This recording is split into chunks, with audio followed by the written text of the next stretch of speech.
Hi gang, on the Joy of Football this week, we start with one game where we celebrate one game of FA Cup finalists Crystal Palace and one game of Champions Liverpool. And we have comparisons for you involving the Champions Liverpool, involving Crystal Palace and also Wolverhampton Wanderers. Letter from the Gantry is one of the best ever when Martin went touring with Liverpool. And Neil's going to blast off, and I think we're all going to agree with him, actually, in his voice of passion about what's just happened in the Copa del Rey. And we finished with three of the best: young player, old player, give you a bit of a taste. My young player is Pardew. Martin's old players are Ian St. John and Jimmy Greaves. The old ones last a long time. Now, if you love the Joy of Football, you'll want to get onto our Patreon and get a little bit closer to us. You're going to want to follow our written stuff on substack.com, where we're called the Joy of Football. Just get on substack.com and fill us in. And of course, you can subscribe to us. Just subscribe. The Joy of Football podcast. With me, Neil Barnett.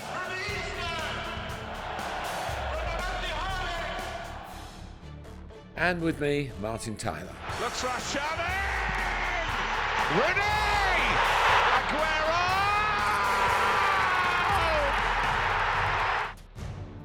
The Joy of Football. Hello, the Joy of Football podcast with Martin Tyler, the greatest commentator in the world, and me, Neil Barnett, comes to you today. Martin's actually on a recharge day. What do they call it these days? He did 2 commentaries in 2 days over the weekend. Yes, now I'm being refueled, I think. I've got the water here, which is my drink of choice, Neil, as you well know. And the story of other people's drinks of choice might come up later in the programme. Yeah. Well, I've been on the wine all weekend because, honestly... Is that wine spelt W-H-I-N-E? Both of them, because my game, again, whatever anybody says, was not a classic. Right, let's go straight into the podcast. We're going to start with an occasional series, one game. And it is literally one game today. One game, Martin, from Crystal Palace, who have got to an FA Cup final for the 3rd time in their history. Well, I have to pick the game that got them to the FA Cup final for the 3rd time in their history. Again, they're going to meet a Manchester club. Twice it's been Manchester United in the past. Now it's Manchester City. And a game you commentated. Yeah, I did. And I had, I'm sure he won't mind me mentioning this, I had a coffee with Ray Lewington. He used to be Roy Hodgson's assistant for many years at Crystal Palace, the day before the semi-final. And Ray was off to MK Dons to see his son Dean. They had Dean Lewington Day at MK Dons. I hope that went well for all involved. But Ray said to me, Palace will win. And really on the form guide and the fact that, Aston Villa have done so many impressive performances, they really could have been in a semi-final in the Champions League, the way they've been going, So they would have been favourites for most people.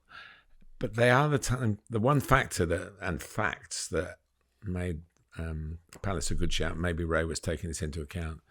I think the previous games was 5-0 on the last day of last season at Selhurst Park to Palace. Palace then knocked Villa out of the Carabao Cup at Villa Park, 2-1. Then they drew 2-2 there in the Premier League. And then recently, this year, they won 4-1 at home in the reverse fixture again at Selhurst Park. So if you throw in the 3-0 that happened after that, it's a pretty dominant set of stats, isn't it? They'd never beaten Villa before in the FA Cup, so Villa had a bit of history on their side. And clearly, when you make comparisons between the two clubs, the history of a founder member of the original Football League and Palace could only match that by being a founder member of the 3rd tier of English football over 30 years later. But it was, football's about moments, the moments that matter. I thought the disallowed goal was wrong. I thought Ezri Konsa got away with one when Mateta went on to score. Anthony Taylor thought otherwise, but a couple of minutes later, the Eberezi goal was fantastic, and then Ismail Sarr, who scored 2 in the 4-1 that I mentioned, got 2 in the. He could have had 4 in the game himself. A couple of headers that might have gone in. So they suited. It's the kind of, if you put a boxing analogy, Palace the kind of fighter who are their best against the style of the opponent, like Aston Villa. Villa come on to them. Palace weren't going to press. Villa wanted to play around, lure them in. Palace didn't fall for that. And then when the turnovers happened, just a bit of lack of pace at the back. I think, well, let's say that the quicker players belong to Crystal Palace. And they, as we've said a few times, they made them pay. That's for sure. So that's my all credit to Oliver Glasner. They're a good bunch, Palace. They're like a lot of these clubs, with a lot of underdog clubs around in our talking this season. They would come into that category. They'll be underdogs again in the final. Funnily enough, we talked last week about the game when I was Darren Cahn's guest at Manchester City, which was Manchester City against Crystal Palace. And Palace were 2 up and very nearly 3 up by a very tight offside call, and then lost 5-2. But they were Kevin De Bruyne, and he didn't play in the semi-final for City. No. And if he doesn't play in the final... It wouldn't be as a farewell game because the final's not the last game of the season. And that's another subject for another day. But so that's my game for Crystal Palace. Well, I've seen Palace twice this season, home and away against Chelsea, and I want to pick out both games finished 1-1, and I want to pick out the away game. But just before I do, in the home game at Stamford Bridge, Dean Henderson was outstanding. Now I'm not a big Dean Henderson fan, but he was outstanding. He was very good in the semi-final as well. And I would argue that he's had his best season ever this season. And I think he is now a better goalkeeper than at any time in his career. And I find that quite interesting, just as an aside. But the game at Selhurst Park, Oliver Glasner came up with one overriding tactic for that game. I don't know what made him do it, but it was unbelievably effective. And he constantly had diagonal passes pinged out from middle of the pitch and left of the pitch behind Cucurella for Daniel Munoz, the right back, to run onto. Now, we've talked a little bit about Daniel Munoz on here. He is, I think, with Oli Aina, as I now have to call him, they are the 2 best right backs in the Premier League this season for me. And Munoz was outstanding in this game. He kept charging beyond Cucurella onto these diagonal balls, and his use of the final ball was absolutely magnificent. I think that if by some chance Palace do beat Manchester City, that Glasner will be a target for the big clubs. And I don't mean clubs who have finished better in the season than Palace. I mean the big clubs, and I'd be particularly looking at Tottenham. And I think that Munoz, whatever happens, will be a target for big clubs because he has been an outstanding player all season. And when we come to the cup final and people start comparing like for like in the team, Crystal Palace will have the best right back on the pitch. Whoever City fields. They were 3-0 up and he still was making runs to try and get a 4th goal at Wembley, which is notoriously a sapping surface, and it was a warm afternoon. So yeah, he's a road runner, isn't he? He keeps going. A real outstanding signing, which happened before Glasner. Yeah, only January a couple January of weeks last before, season when Roy Hodgson was still manager. Yeah. I was going to say Adam Wharton is another very important, who came in the same time as Daniel Munoz, and he did exceptionally well on the second goal of the game, Sar's first goal. But he's a top quality player. And Glasner took Mateta off, Eze off. He took Wharton off, and the game was still in the balance, but he believed in himself.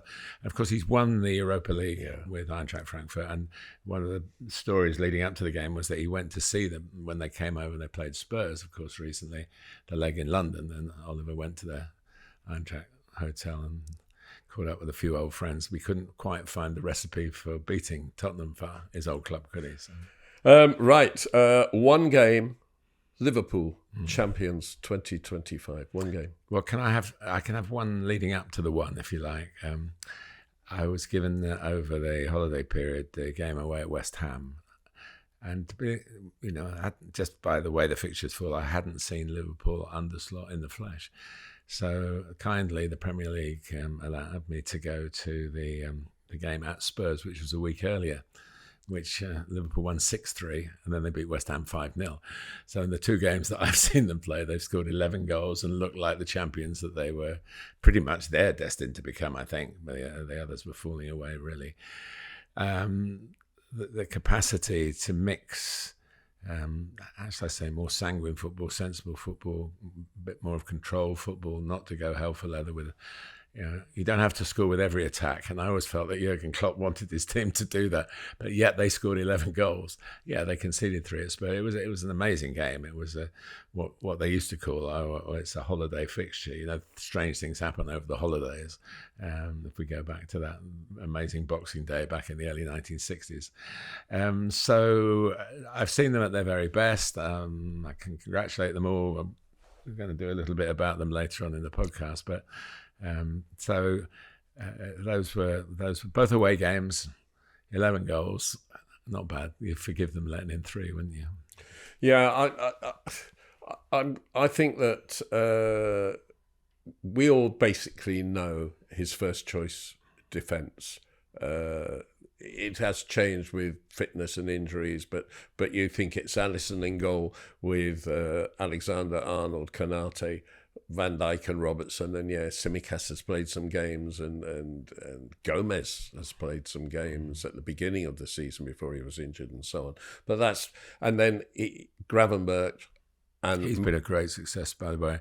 Dutchman, encouraged by Dutch coach. Yeah, and McAllister, who I think has been the outstanding midfielder in the Premier League this season, with mostly Szoboszlai ahead, although Curtis Jones has had a look in. So all that, and obviously Curtis Salah Jones got in the England squad from playing.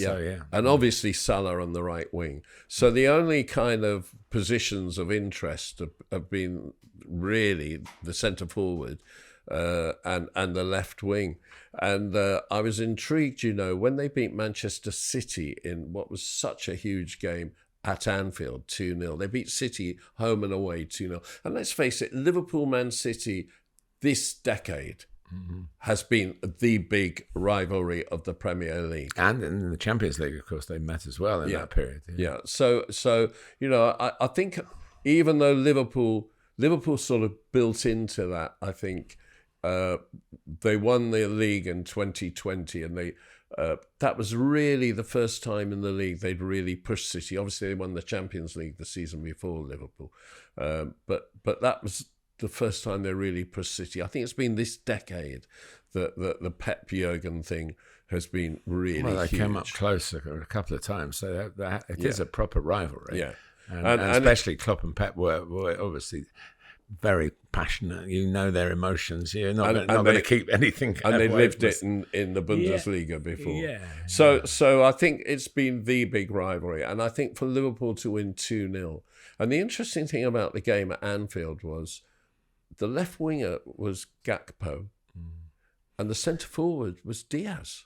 He actually played centre forward. I think they're the best 2 players. Obviously, there are other candidates who have played, but Gakpo is a sort of left-sided attacker. Really, he's not a left winger. Well, it's a bit like so is Nunez. Yeah, well, he likes. I think Nunez likes playing out there even wider. And obviously, that's Diaz's natural position. Yeah, and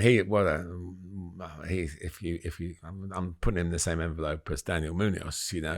Coming to make their name, make their fame, make their fortune, if you like, into Europe, and nothing's going to stand in their way, and how ironic it was in the game against Tottenham that Diaz, who quite wrongly had a goal ruled out at Spurs last season, and now looked as though he'd had a goal wrongly ruled out again, but VAR came down and got it right this time. So, no, they're runaway winners, we forget the margins. I always tell people, because they'll think it was like a squeak over the line. Leicester won by 10 points in 2016. 10 points.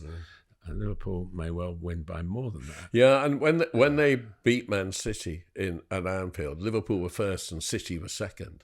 But it was December, and Liverpool were 8 points, I think, ahead then. I mean, I think the real reason Liverpool have gone so far ahead is the poor competition in the Premier League this season. That was just Arsenal dropping points in our production team. Yeah, dropping phones. In the season.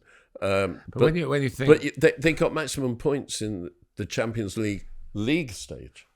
They know how to celebrate. Also, the fans are amazing in their celebration. Of course, they couldn't celebrate when they went under Jürgen Klopp. They've had to go through losing a final to Newcastle, where Newcastle were a better team on the day.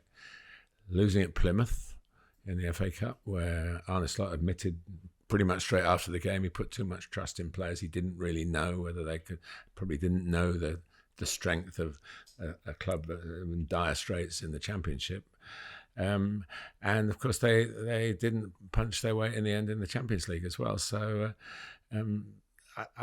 but I do think the nature of it, the fact that they can celebrate all together as a clan, if you like, whatever collective term you want to use, as a tribe, it's fantastic. And we saw that with the way I was down at another game, but you were watching. We were speaking on the phone, and you came back and said, "Goodness me, they know the scenes of joy," and that's what it's about. The caring.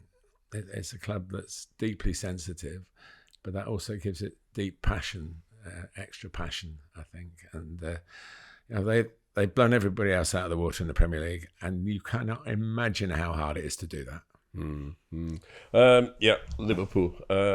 Okay, we move on to comparisons. And we're kind of hanging around the same kind of topics in a way. So, first comparisons. Jürgen Klopp and Arne Slot. I don't know Arne Slot. I would like to get to know him, and I would love to talk to him and congratulate him on what he's done. But we know Jürgen.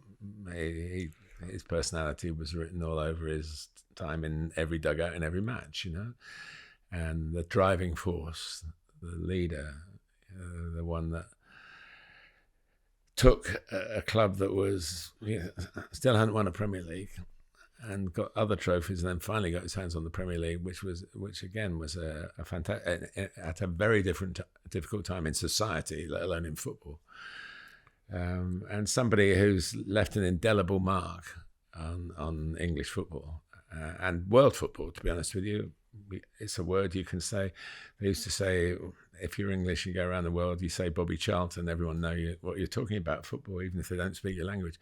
I think if you say Jürgen Klopp now, everybody will know you're speaking football language, I honestly think, I'm not suggesting he is going to be in the running for the job, but I think if he made himself available, I think he would be in the running for the job of Real Madrid manager, if and when, as must be the case, because they never retain a manager who hasn't won a trophy in the season. Carlo Ancelotti leaves. And the reason I say that is I just think you have to have a size of personality to manage a club like Real Madrid, which is very rare. And Jürgen Klopp is one of those rare people. Yeah, I mean, Carlo's nickname, if you gave him one, would be Calm Carlo, wouldn't it? Jürgen, I think, would be boisterous at the most. Maybe a bit stronger than that. I don't know. But whether that would go, I mean, we're going to get on again. It's a topic of dugouts in Spanish football we're going to talk about later. But it needs a measure of detachment that Carlo Ancelotti is very good at. But that's not to say, and Zinedine Zidane has that as well. He's always going to get mentioned again on a return. So. But we've sort of ignored Arne Slot only to praise him for what he's done. The way he's handled it, I thought his post-match reaction at Plymouth was world class. Really, he could have easily taken a lot of it's my fault, my mistake. Well played, and congratulations to the Plymouth end of it. Showed dignity as well, and. Yeah, it's an amazing step forward. Yeah, you could say he inherited a good group, but others have done that as well, and he's put his stamp on the team. Yeah. And the stats in the Premier League are extraordinary. As I say, if he'd thrown in another, probably the team probably good enough to compete. They certainly expected to beat Newcastle in the Carabao Cup final, although it was quite a tight margin in the end, the better team won. There's no question about that. So, don't you think that Jürgen Klopp, people tend to forget now, really did his apprenticeship in management with 7 years in charge of Mainz, taking them over in Bundesliga too.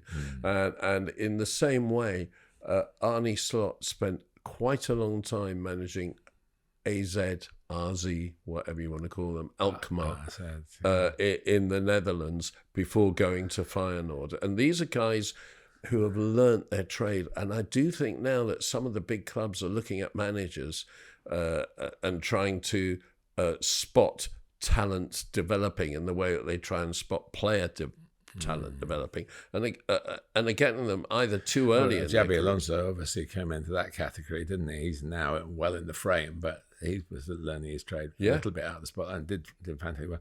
One thing I'll never forget, I did Jürgen Klopp's final game at Anfield against Wolves, and he at the end, the classiest touch was say it's Arne Slot's Red Army now, and the fans erupted to handing over the baton in such a gracious way. And then Arne Slot's come out and said, don't forget Jürgen Klopp's part in all this. So at a time where football can lose its dignity rather instantly on a match, whether the throw-in's given the right way or not, that kind of classiness represents it's a very good time for Liverpool football. So in comparing them, we're looking more in the end at similarities rather than differences. Well, I think Arne would be the first to say that judge me after 8 years, and then you can compare me then, And I would say he's got the durability. And as I say, I don't know him, so I don't know what his feelings are in terms of career pathways. But it's a magnet being in that home dugout at Anfield. I can't imagine him wanting to leave anytime soon. Second comparison: Steve Coppell, Alan Pardew, and Oliver Glasner. These are the three managers who have taken Crystal Palace to an FA Cup final. I know Steve very well. He commentated on him when he broke into the Man United team when he was a student.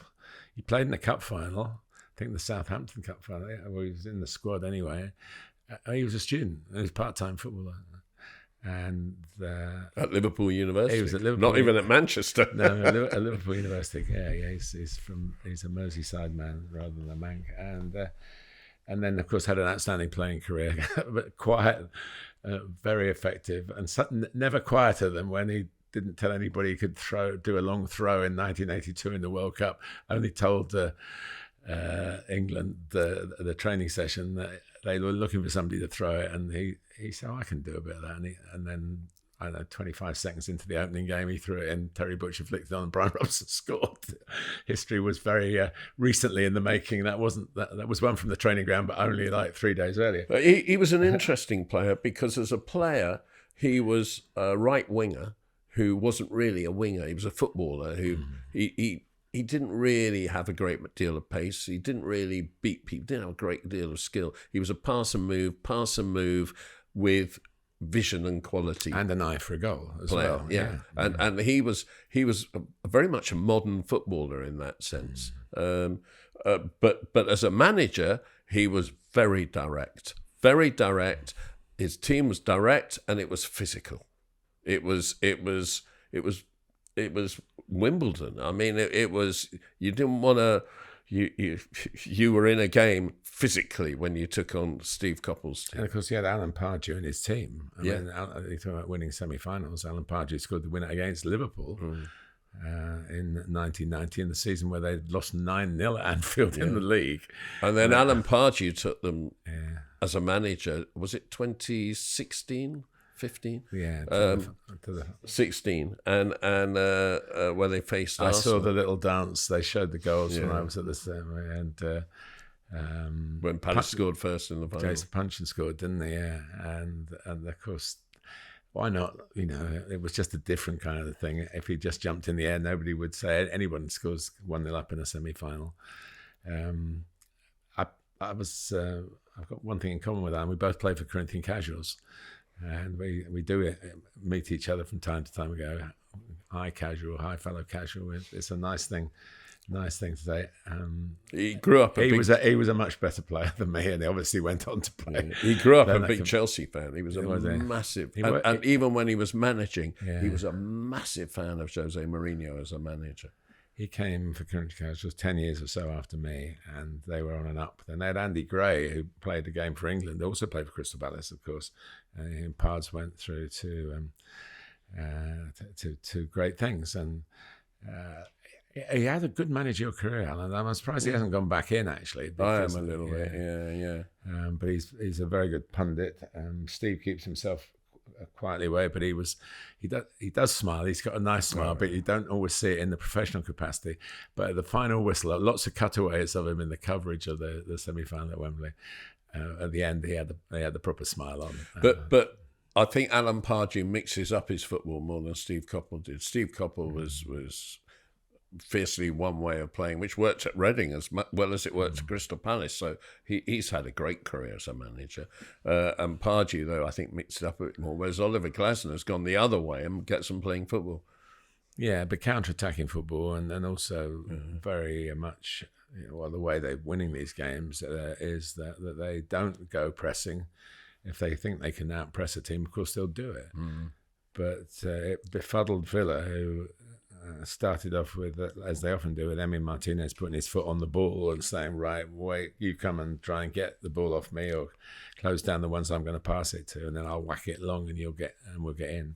They just said, "So you can play it in there. We don't mind. You can have it there. But you ain't going to get behind us." Oliver Glasner, big upturn in Mateta. I think that's the best thing. I would like to say, not the best, one of many good things, but maybe the most effective thing that all our listeners or viewers will relate to.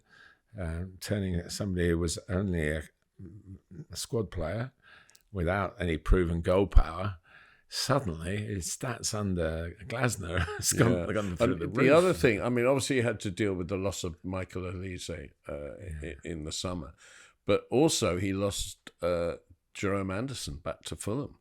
Then Joachim Anderson. Jerome Anderson's an agent. Sorry, I've done that before. Joachim Anderson. But then Joe. I worked with Joe Wood the other day, who knows him well. He called him Joe. So I know. And then of course he signed from Chelsea Trevor Chalobah on loan, who played just about every game. And Chelsea took him back in January. Yeah, but he kept Mark Gahey.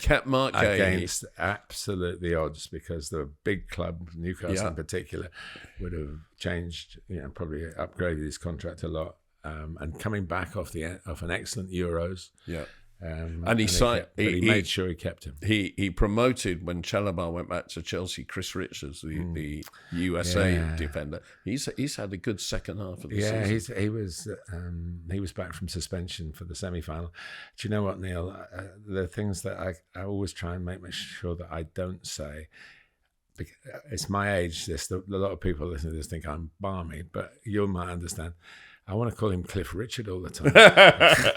And I could say congratulations to... Hey! old Cliff Richard's song that is not worth digging out. One not for the teenagers. Right. So, whereas lots of similarities between Klopp and Slot, possibly lots of differences... I thought you said Clot and Slop for a minute there, did positive ones between Klopp, Pardew and Glasner. Right, our final comparison this week is a weird one. It's Wolverhampton Wanderers with the following: Southampton, Leicester, West Ham, Everton and Manchester United. These are the clubs that have changed manager during the course of the season. And Wolves, with Vitor Pereira, are the only ones who have improved. Let me give you the table when Pereira took over at Wolves. Manchester United were 13th. Everyone had played 17 games at this stage, apart from Everton, 16. That was if you remember, there's a postponed Merseyside derby because of a storm. That was potential storm, yes. Yeah. So Manchester United were 22 points. West Ham were 20. Everton, with that one fewer game, was 16. Leicester were 14, Wolves were 12, Ipswich were 12. They didn't change manager, and Southampton was 6. The managers changed. Let me just give you the dates that they changed. The managers changed. Manchester United actually changed on November the 1st. Leicester changed on November the 29th. And then Wolves on December the 19th. Southampton on December the 21st. West Ham on January the 9th. And Everton on January the 11th. And now we have Wolves in 13th on 41 points, Manchester United on 14th on 39 points, Everton on 15th in 38 points, West Ham in 17th on 36 points, and Leicester and Southampton relegated on 18 and 11 points. Only Wolves have done well. Why? Well, they've become a Portuguese club. I would suggest that they could be playing in the Portuguese top division because Vitor Pereira, a Brazilian, they've got Brazilian players and Portuguese players. Obviously, it's Portuguese language, isn't it? And he's coached in Brazil, so he's probably got a knowledge of the players. But not over honoured in his own Portuguese country, but with lots of experience.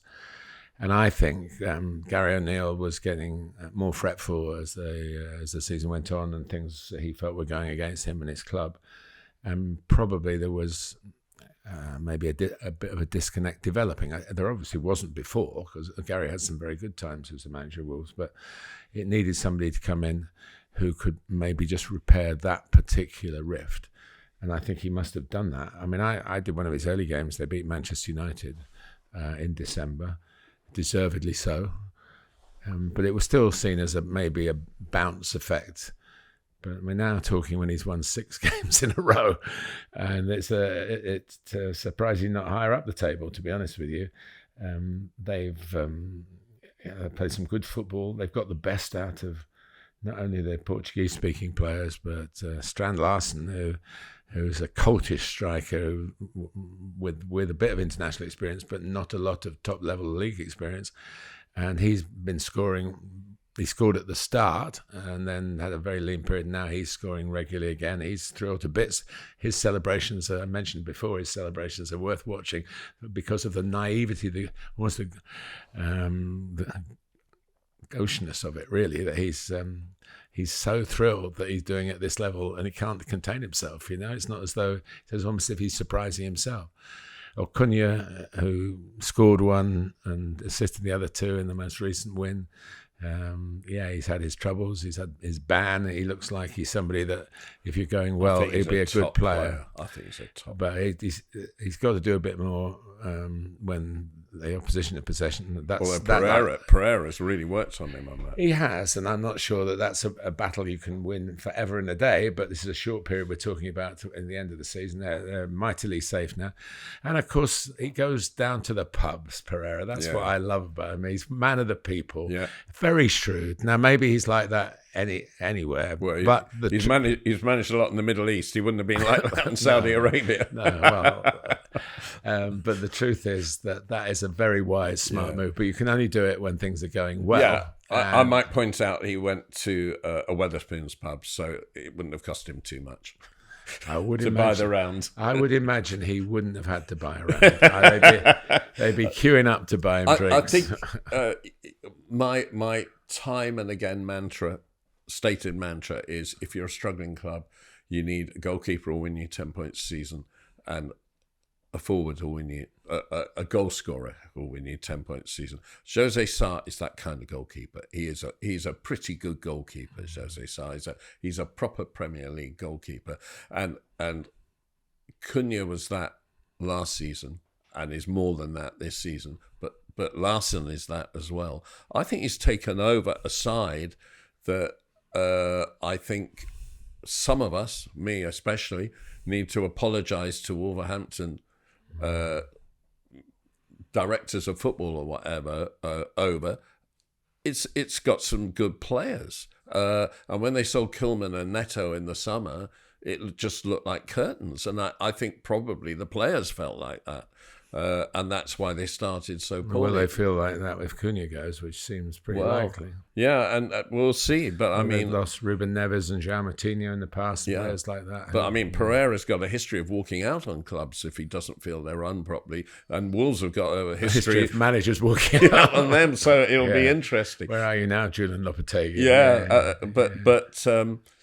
But I, it's become such a game of managers, and I look at Leicester.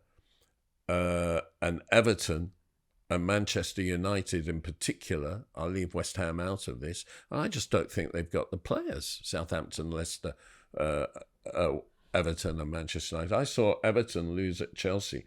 I saw one of the last games of Sean Dyche charge up at Goodison, and I saw them lose with David Moyes.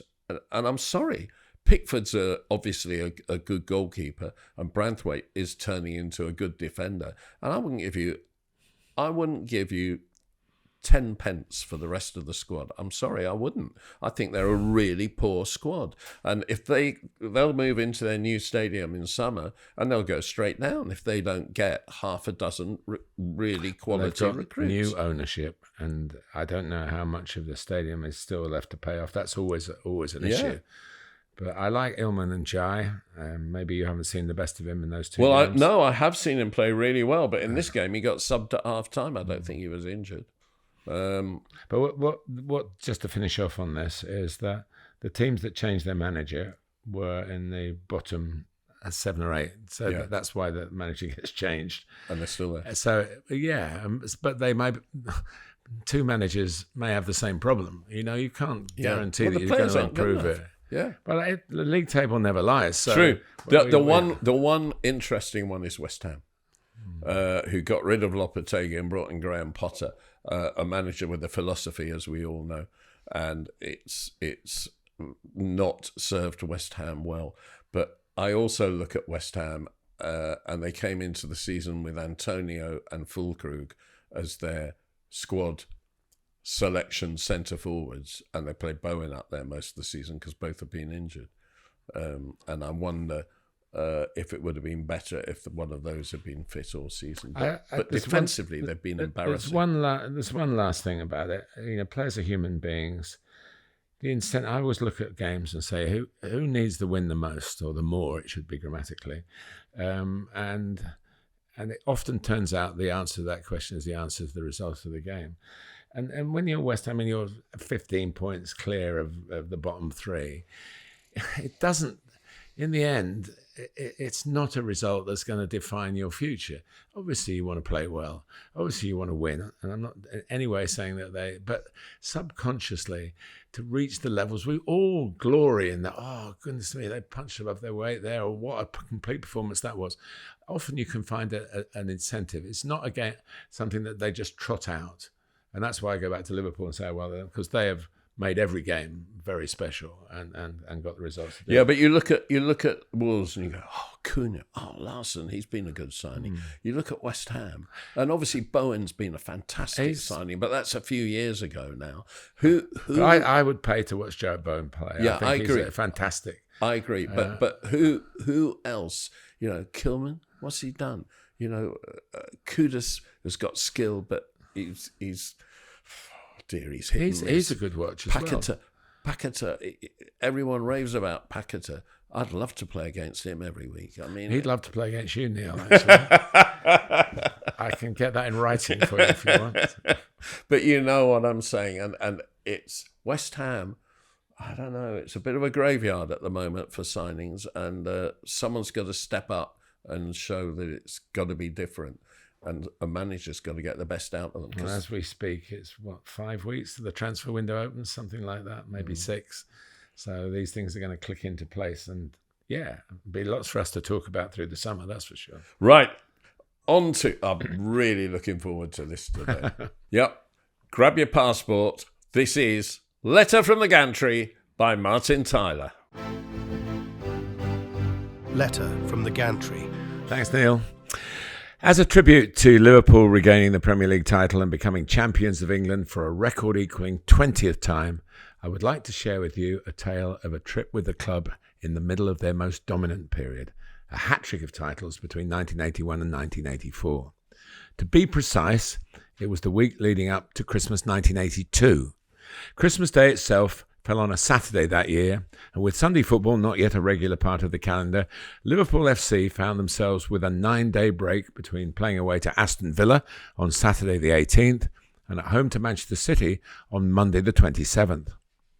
The directors, and particularly the sharp-witted executive secretary for many years, Peter Robinson, saw a commercial opportunity that was well ahead of its time. The club accepted an invitation from the Sudan Football Association to play a game against their national team in Khartoum in northeast Africa. The schedule was simple. Fly out from Liverpool Airport, known as Speak back then, on the Sunday, play the game on the Monday afternoon, return home on the Tuesday. There would still be almost a week to prepare for the game against City after Christmas. I only found out about this less than 48 hours before the scheduled departure. At the time, I was the contracted commentator for Granada Television and was preparing for my game that weekend, which was Everton against Luton. The point being that I happened to be in the area. Liverpool had agreed to let camera crews from ITV and BBC on the trip, and with the Saint Greavsie programme becoming hugely popular, it made perfect sense for the Saint half of the show's title to be the ITV representative, the Saint being Ian St John, 10 years a player at Anfield, winning 2 league titles and scoring the unforgettable extra-time winner in the 1965 FA Cup final with a brilliant diving header. The Saint was on the passenger list to Khartoum. Except that on the Friday, he declared himself unavailable, and the only possible replacement in the vicinity was yours truly. My future wife, Paula, had to bring my passport up from our South London home to Merseyside, and Everton very kindly gave her a seat in the director's box for the locally televised game against Luton. And as the substitute for the Saint and fully documented, I reported for duty at the airport the following day. The brief was to come up with a mini-documentary about Liverpool in Africa, and to do it better than our BBC rivals who sat across the aisle as we boarded the plane. 2 things fell in our favour. A member of the BBC crew turned up wearing an Everton T-shirt, which did seem rather inadvisable. On my crew was a director, the late Ted Ayling, much missed, who had a much more streetwise grasp of the protocol.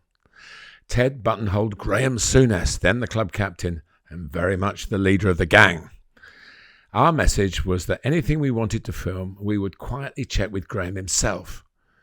And with the then recently invented ENG technology, it would also be easy to provide personal videos for the players when we got back home. It worked a treat. Liverpool as a club commanded a substantial fee for playing the game, but the players, as I understood it, did not receive any of it.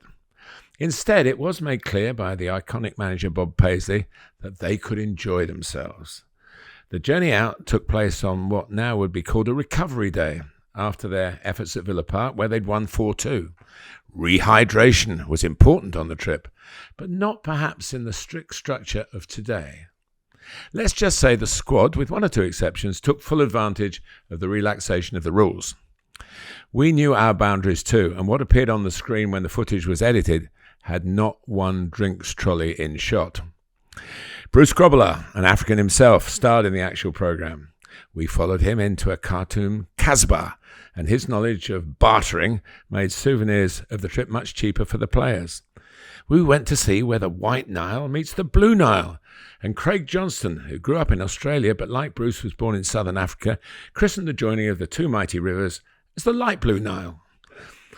I can't remember the details of the actual match except that the officials allowed a roll-on, roll-off approach rarely seen at this elite level of football. Let's just say it suited Liverpool on the day. The journey home was as quiet as the trip out had been boisterous. Sammy Lee stole the show for the Sleeping Stars, tucked up in the luggage rack, just for the cameras, of course. These were different times. When we landed at Liverpool Airport, the official party were close to home. Ted and I had to get back to London, so you can imagine our delight when the pilot said we could stay on board. The plane was needed at London Gatwick. Seats up with a pilot at the front as well were part of the package. It was brilliant for them to do that for us. Liverpool's festivities hadn't finished, though. 2 days after the journey back, they held the players' Christmas party, It was quite a notorious event in those days. It was a celebration which needed a strong constitution, and it was definitely behind closed doors. The Manchester City match was still 4 days away. Bob Paisley and his staff knew their players, and letting them off the leash at the right time was all part of the skill of management. City were duly dispatched 5-2, and the reigning champions were on their way to retaining their title, which they did again the following season. Now, several veterans of Sudan 1982 were at Anfield to cheer the LFC squad of 2025 over the line to clinch the title. Let's raise a glass to all of them. Kenny Dalglish celebrates like he was born in Liverpool and still in the Coppell. He was on the plane to the Sudan, and yeah. I have to say he was one of the showed more self-control than some of the others did. I've said enough, Neil. I've gone as far as I dare. Yeah. And of course, I love Ian St John because that diving-headed winning goal in extra time was against dirty Leeds. So, I love him. Brilliant story. We go from letter from the Gantry to voice of passion.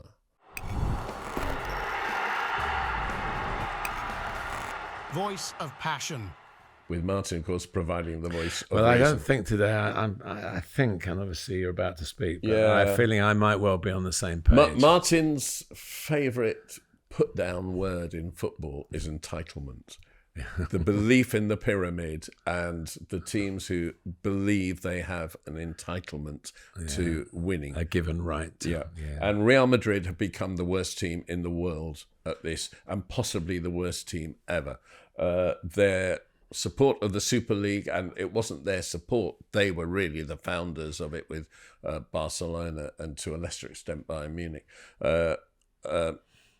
Their support of the Super League was massive, and they are still in support of it and still fighting for it. And they basically believe in it because they're worried about the oil state wealth funds running clubs, and they can't compete on the same level. All they're interested in is finding ways of winning. Well, that's fair enough up to a point, but only up to a point. You don't change the nature of the competition in order to achieve that. And what they did with their entitlement for the last Ballon d'Or winner, when Rodri, I thought was rightly named the Ballon d'Or winner, and they believed that Vinicius should have been. Now, Vinicius was a great, an absolutely great candidate for the way that that Real Madrid won the La Liga and won the Champions League, but he had an appalling Copa America where Brazil went out in the quarterfinals and he was suspended. They didn't go to the ceremony as a result. And Rodri, who had won the league, but not admittedly the Champions League with Manchester City, was absolutely crucial and was the player of the tournament of the Euros, with Spain winning the Euros. So he had every right to be voted player of the year. But they boycotted it. What on earth are they thinking about? What a lack of grace is that? But this Copa del Rey final, in which the previous Thursday before the Saturday night game, Real Madrid TV ran an absolutely savage piece on the referee.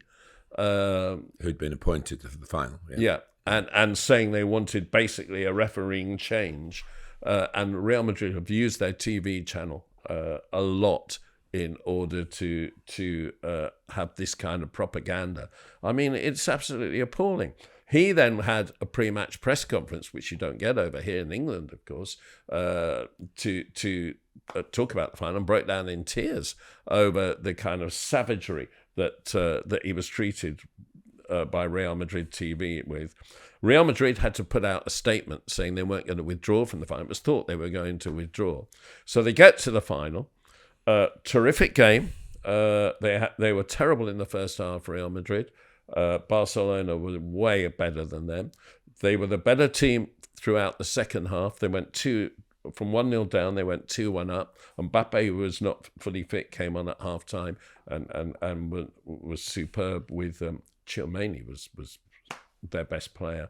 But Barcelona equalised. They scored the 2 goals, didn't they? Yeah, went 2-1 up. Barcelona equalised with a couple of minutes to go, extra time, and Barcelona won it with a few minutes to go. Towards the end of extra time, late in the game, last couple of minutes of the game, Mbappe tried to break free.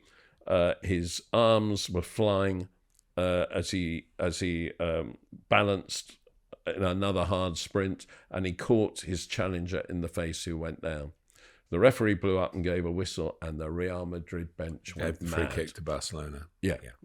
The Real Madrid bench went mad, as if they believed it was an injustice against them. And worse than that, conspiratorial, they would have. Yeah. Lucas Vazquez, who is sort of second captain after Luka Modric and had been substituted. He was captain at the start of the game. Modric came on as a sub. Went on the pitch to protest and got sent off as a result.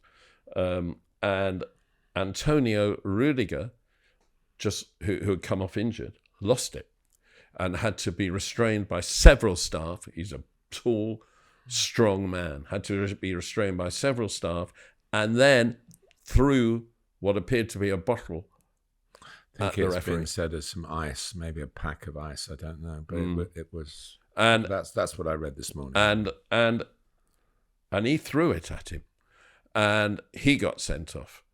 I of course love Antonio Rüdiger because his first Champions League victory was with Chelsea. I think he should be banned for 6 months. I think this is worse than what Di Canio did when he pushed the referee when playing for Sheffield Wednesday, and the referee went down, but the referee slipped. The referee was off balance when he pushed him. It wasn't as violent as Rüdiger's throwing of the ice was. I can't recall seeing such brazen fury in a player, but these situations happen a lot, of course, and dugout behaviour is something that the authorities have to look at. One of the problems they have is there are far too many people in the dugout because they insist on large numbers. When you say they were sent off, they were off already, so they were red carded, in fact. But at the end of the game, post-match, Jude Bellingham, for his complaints to the referee, was sent off. And he who has been the most delightful addition to football imaginable, he's getting a little bit out of himself now as well. It's not going unnoticed. To regular basis. And this is Real Madrid entitlement. They deserve to lose. They deserve not to win anything this season. They are an obnoxious, revolting club that believes it has a right to victory, and I'm delighted that they've won sod all.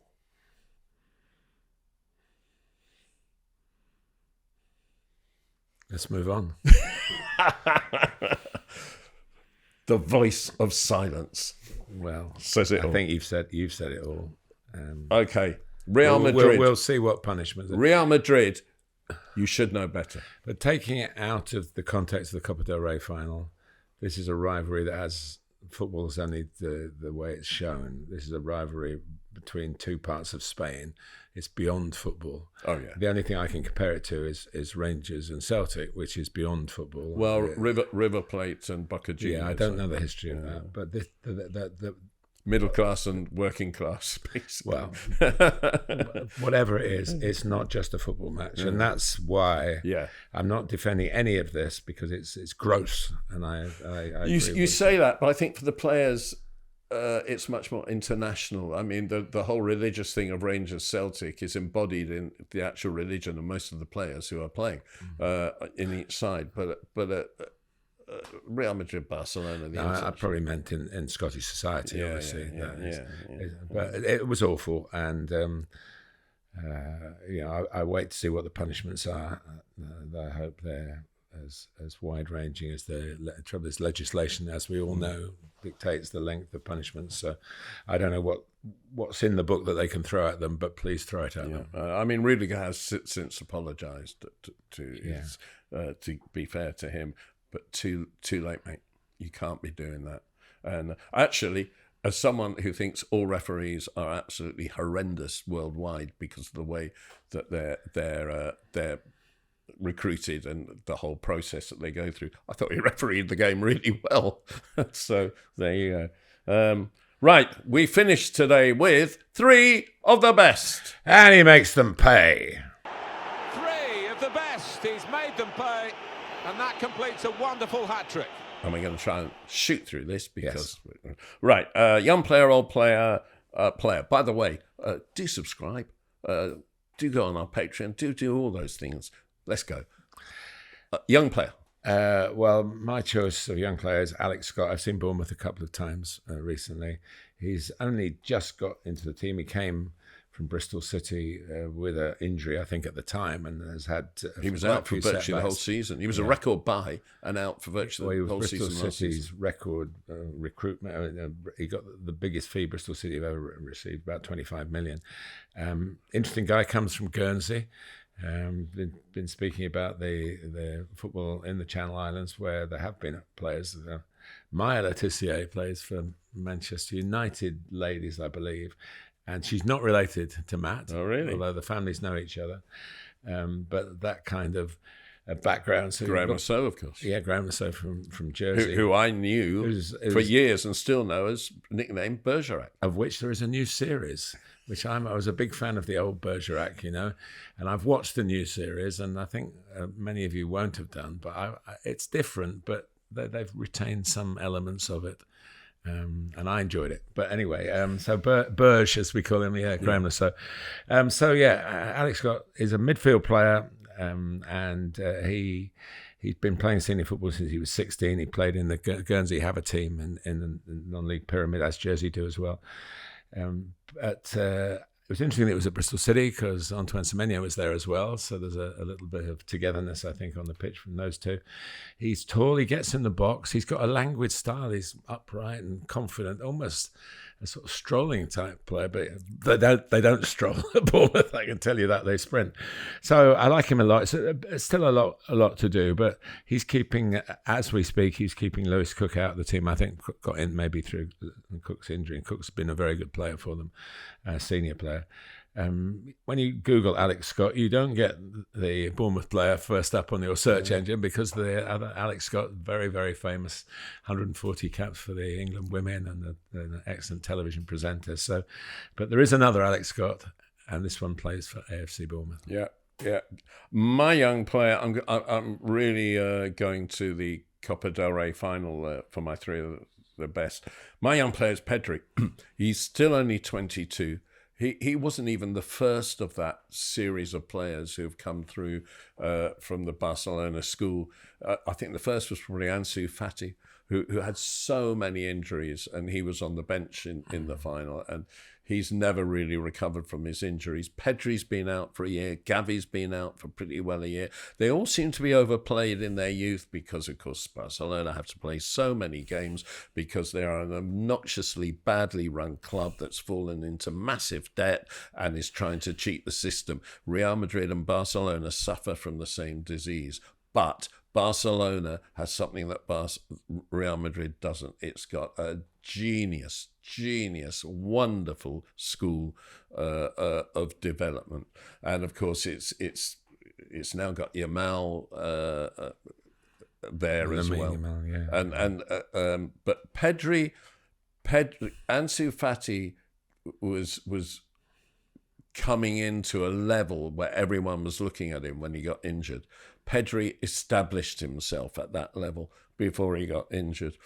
And this season, he's played a lot. He's been back and he's played a lot.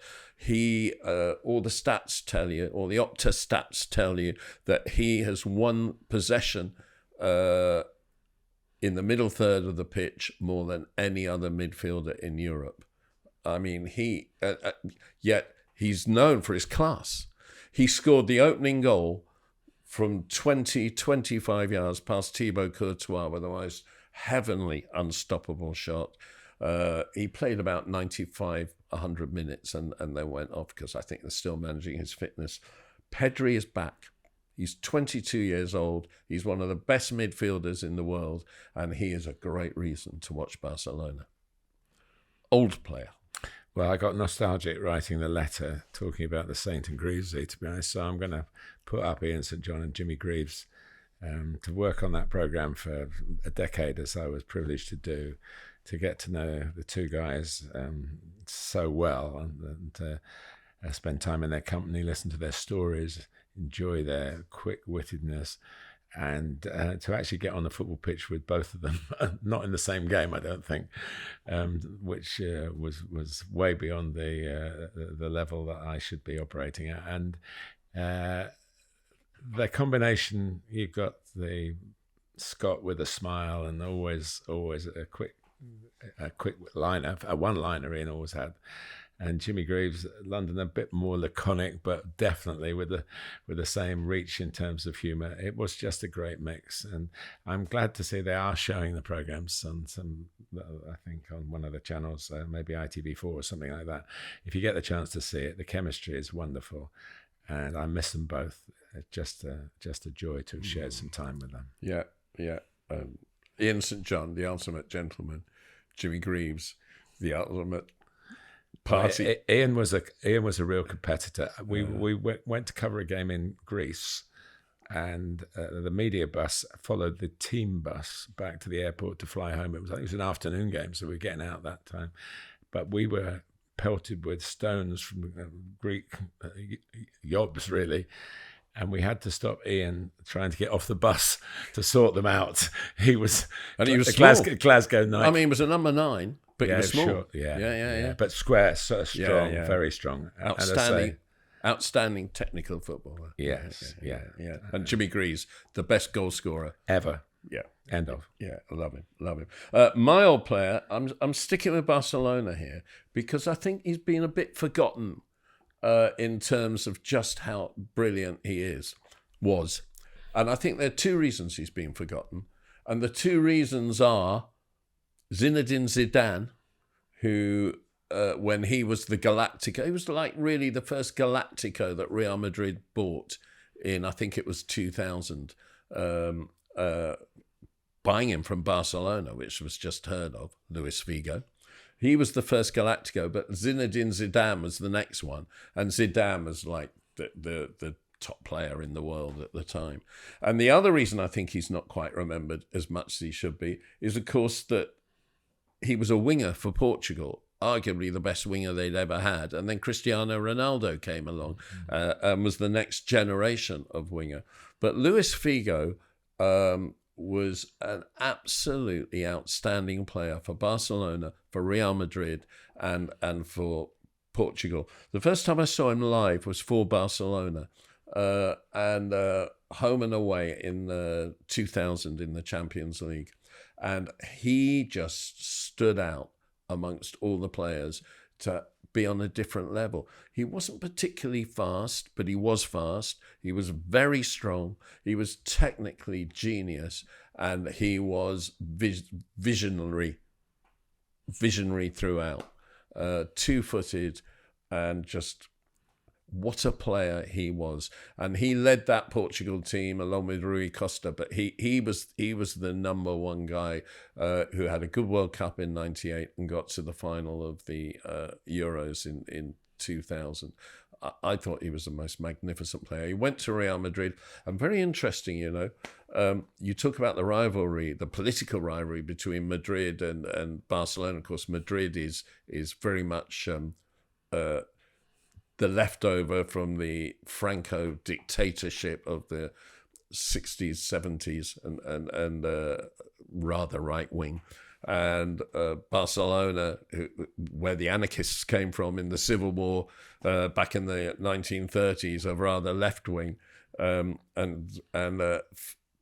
Figo, like Zidane, like Eden Hazard, they go to Madrid and they fall in love with the city and they don't leave. And Figo still lives in Madrid, but come the Champions League, he's an ambassador for Inter Milan, where he went after he left Real Madrid. He's everywhere. He's in the director's box everywhere. Yeah. As television commentators, we know they're going to cut up shots, some of whom you recognise and some of whom you don't. But when it's Luis, you know it's him. Top player. And a really player. a really genuine person. Yeah. Has time for everybody. Yeah. I love Madrid, just not the politics. Right, player this week. Very personal choice, because I saw his comeback game, and I've known of him since he was 9-10 years old. I tried to curb him as a rival coach in a schools game in Surrey. Luke Shaw, who's had an awful year, managed to get himself fit to play in the Euro final in 2024 with England's need of a left back, and he put himself through it. Obviously, he played in the one which was the 20 final, played in 20, and he scored England's goal. So he's played in 2 finals, but hardly been seen since that final. Started in the game recently at Bournemouth as the left-sided centre-back of the back 3, which is, I think, is a position. I went and saw him afterwards, and I said, I think that's the position where maybe you're now going to... But he does love launching himself as a left wing-back, he told me, and so there's still got that in his appetite to play there anyway, and of course the system allows for that. But just to see him back, he looked well. He's a big guy now, and he had those broad shoulders when he was 10, but the rest of the body's filled out. I just want to wish him well, because the year, lots of players have these setbacks, and it's how you recover from them that marks you down as a person. And I'm sure Luke's got the character as well as the ability to crack on with another phase of his career. Occasionally, his problem has been calf problems, not like an Achilles or something, or ACL or something. But occasionally, a good rest from football at the sort of late 20 stage can give you time. That year, your body can go, I'm getting back to being as strong as I was when you started me off on a football career. And also, if he is suited to playing on the left of a back 3, and it gives him the chance not to actually...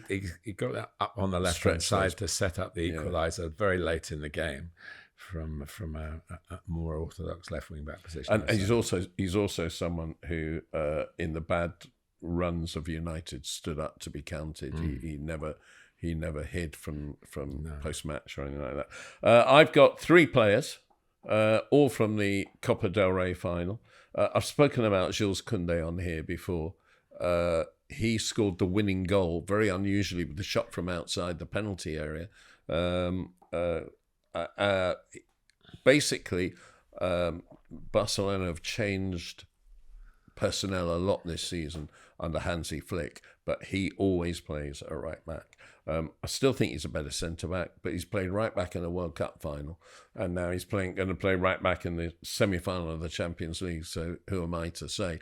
But he's a wonderful player, and he just never stops.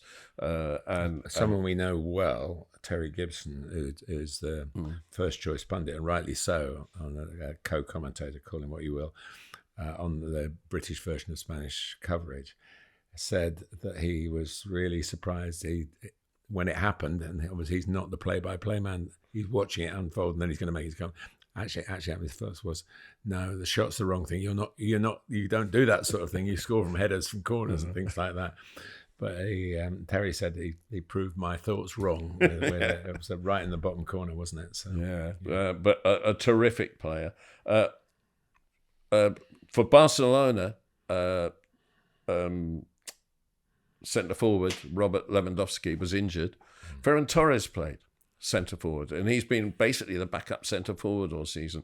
I liked him when he was at Manchester City. I thought he did all right. I was surprised that City didn't pursue with him, whether there was a difference of outlook between Pep and him, or whether he just wanted more regular football. I'm not sure. Or it could have been that they were going to get a good profit on him, and we know that was the early time of sustainability and profit as well. So he went back to Spain. He of course, when he was playing for Spain in the World Cup in 2022 under Luis Enrique, he was dating Luis Enrique's daughter. I'm surprised he had him in the squad then. I know. And I think she told Dad he had to be. Oh, wow. And he split, or they reportedly split from each other, and they're reportedly back together again. This is very important for those of you who think it's very important. Neil is also our Hello magazine correspondent. I've never looked at Hello magazine in my life. But Ferran Torres, he scored the equaliser going around Courtois. Very good movement. I can remember watching him at City a lot, and I'm always impressed. The commentary position at Manchester City gives you more of a bird's eye view of it, a bit higher than some. And he was always catching the eye and catching the opposition out. And he's someone who looks comfortable really across the front. He can play either side, or he can play through the middle as he was here. And just the other player I want to mention, which I mentioned earlier in the podcast, Tchouaméni for Real Madrid. I thought in the 2022 World Cup, he was absolutely outstanding. They bought him at the same time as they bought Camavinga, Real Madrid. I knew a bit more about Camavinga because he played against Chelsea a couple of times. And I wasn't over-enthusiastic about him. But in the last year or so, he's done rather better, Camavinga for Real Madrid, than Tchouaméni has. But Tchouaméni was amongst the best players on the pitch in this game, playing mostly central midfield. But then when Rüdiger got injured, he went back and covered and played in defence. Then he went back to central midfield. I think he's an absolutely outstanding player when he's on his game. And he was supposed to replace Casemiro in that and he headed the equaliser to make it 1-1 for Real Madrid. And if he can keep that going next season, he'll be critical for France and he'll be critical for Real Madrid. So I've been down on Real Madrid conduct all podcasts, but Tchouaméni, thumbs up. A candidate for the most letters in his first name and second name, wouldn't he? Get that all on the back of one shirt would be quite difficult. I know, it would, yeah, and a couple of accents as well. Yeah. Good spot, Neil. Yeah, you're not great with languages, so I'm a bit surprised at that. You what? Listen, podcast, love you. Hope you subscribe from Martin and me. See you next time. Ta-ra. That's it for another week. There is no joy of football at Real Madrid. You don't deserve it, and we're all agreed on that. Okay, don't forget, subscribe to us if you enjoy the joy of football. Put your comments down as well. We're always open to answering your questions and responding to your comments, and get on that Patreon and get more involved. See you next week.